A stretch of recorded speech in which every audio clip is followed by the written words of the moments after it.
42옵기 38장 19절에서 41절.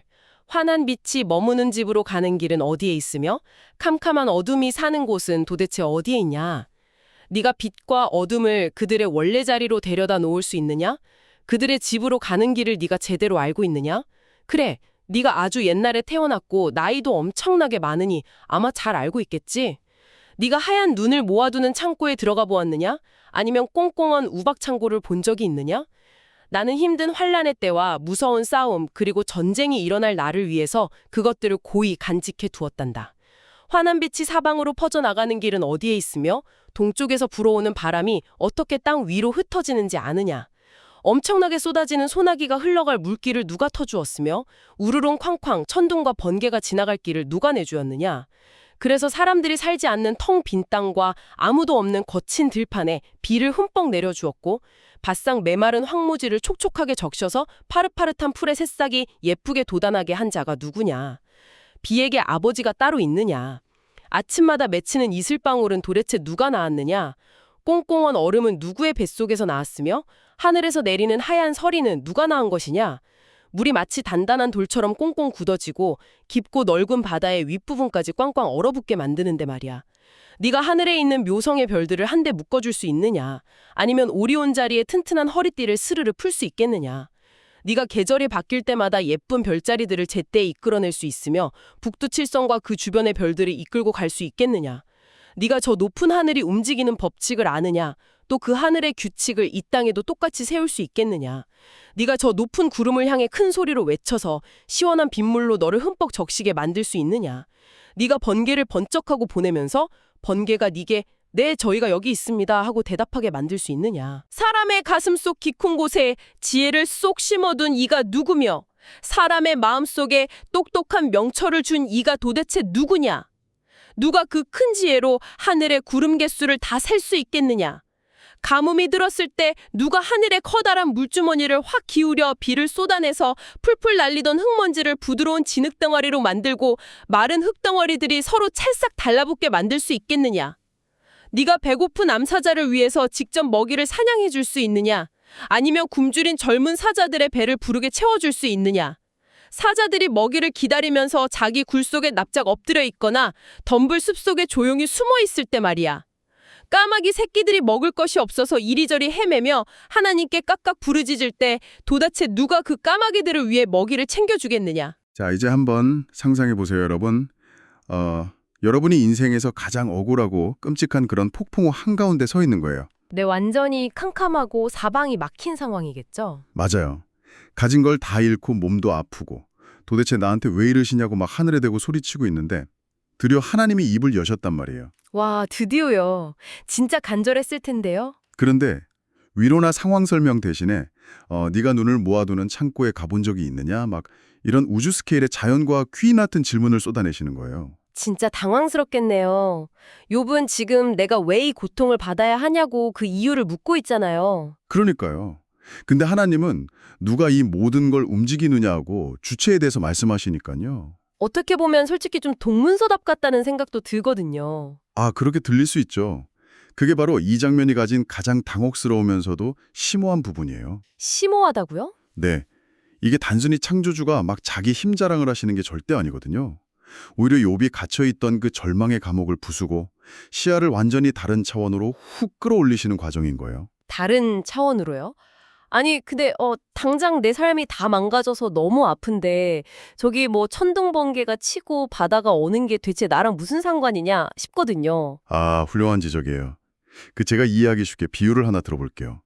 우리가 아주 거대하고 정교한 테피스트리, 그러니까 실로 짠 엄청 큰 그림의 뒷면을 보고 있다고 한번 상상해 보세요. 아, 뒷면이요?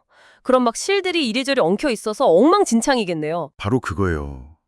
욥의 좁은 시야로 바라본 자기 삶이 지금 딱 그런 상태인 거죠. 무질서하고 막 혼란스럽고 왜 이 검은 실이 갑자기 여기 튀어나와 있는지 도무지 알 수 없는 혼돈 그 자체잖아요.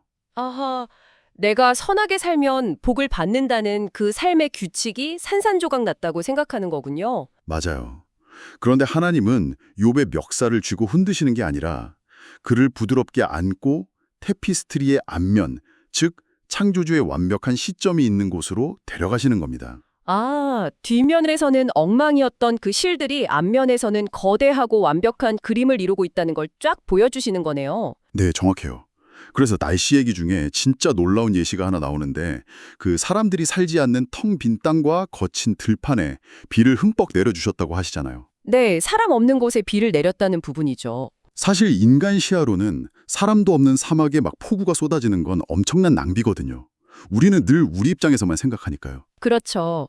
농작물이 자라야 하니까 혹은 우리가 마실 물이 필요하니까 비가 온다고 생각하잖아요. 근데 하나님은 그런 인간 중심적인 한계를 확 깨십니다.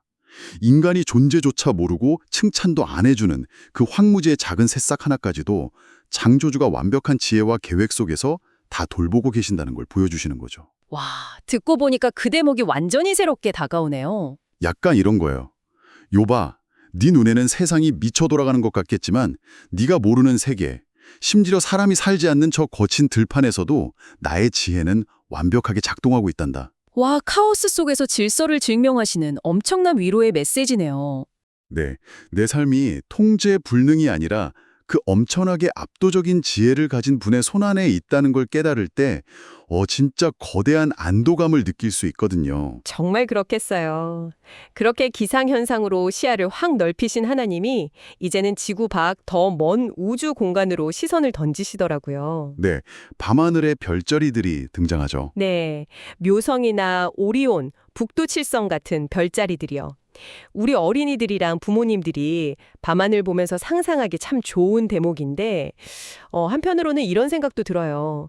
별자리가 제자리를 찾아가는 건 결국 우주의 중력이나 궤도 때문이잖아요. 네, 현대 과학으로 보면 그렇죠. 이게 수천 년 지난 우리한테는 어떤 심오한 통찰을 주는 건가요? 우리가 궤도의 원리를 알고 있다고 해도 그 거대한 은하계의 움직임을 인간이 단 1mm라도 바꿀 수 있나요? 에이, 절대 못하죠. 그냥 경이롭게 와 하면서 관찰만 하는 거잖아요. 맞아요.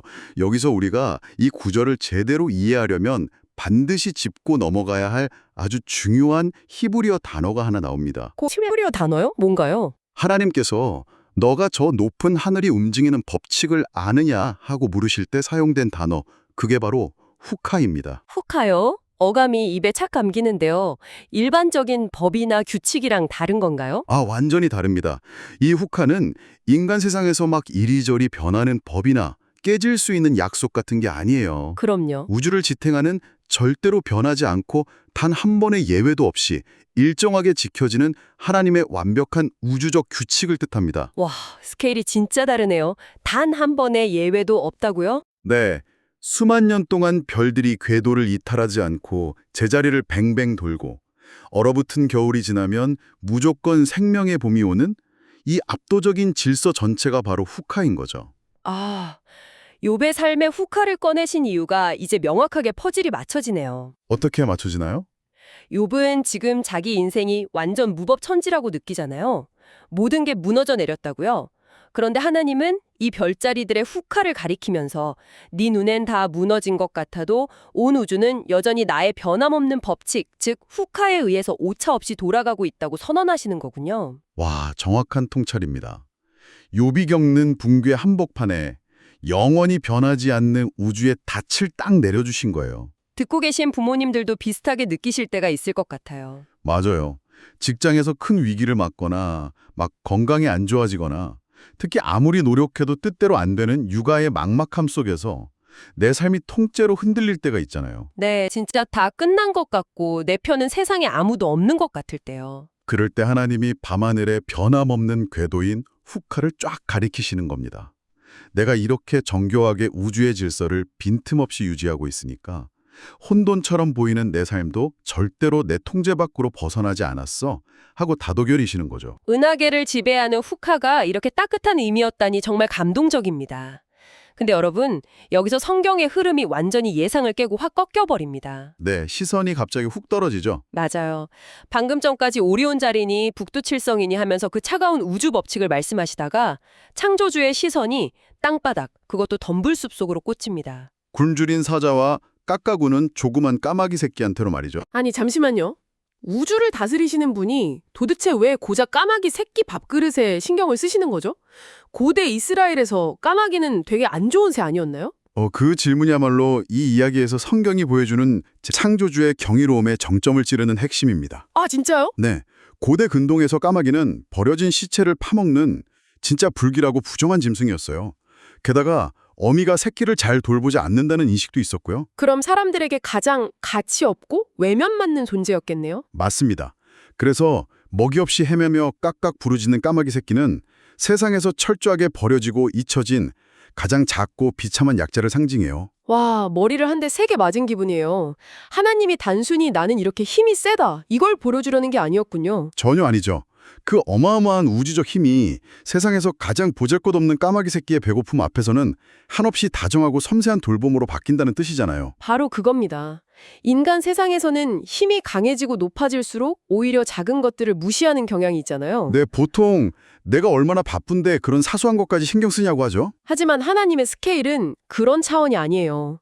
하늘에 움직이는 그 거대하고 차가운 법칙 후카가 사실은 가장 낮은 곳의 생명을 향한 다정한 사랑과 완전히 동일한 무게라는 걸 선언하시는 겁니다. 아, 욥이 폭풍우 속에서 이 까마귀 얘기를 들었을 때 진짜 가슴이 먹먹했겠네요. 어떤 마음이었을까요? 세상 사람들이 다 나를 부정하다며 떠났지만 저 오리온 자리를 묶으시는 분이 비천한 까마귀 새끼의 울음소리도 들으신다면 내가 지금 흘리는 억울한 눈물도 절대 외면하지 않으시겠구나. 이렇게 위로받았을 것 같아요. 와, 완벽한 해석이네요. 그리고 이 다정함은 먼 옛날 구약시대의 욥 한 사람에게만 주어진 게 아니에요? 우리한테도 해당이 되나요? 그럼요. 창조주께서 수천 년의 시간을 넘어 예수님의 모습으로 우리 역사 속에 직접 들어오셨잖아요.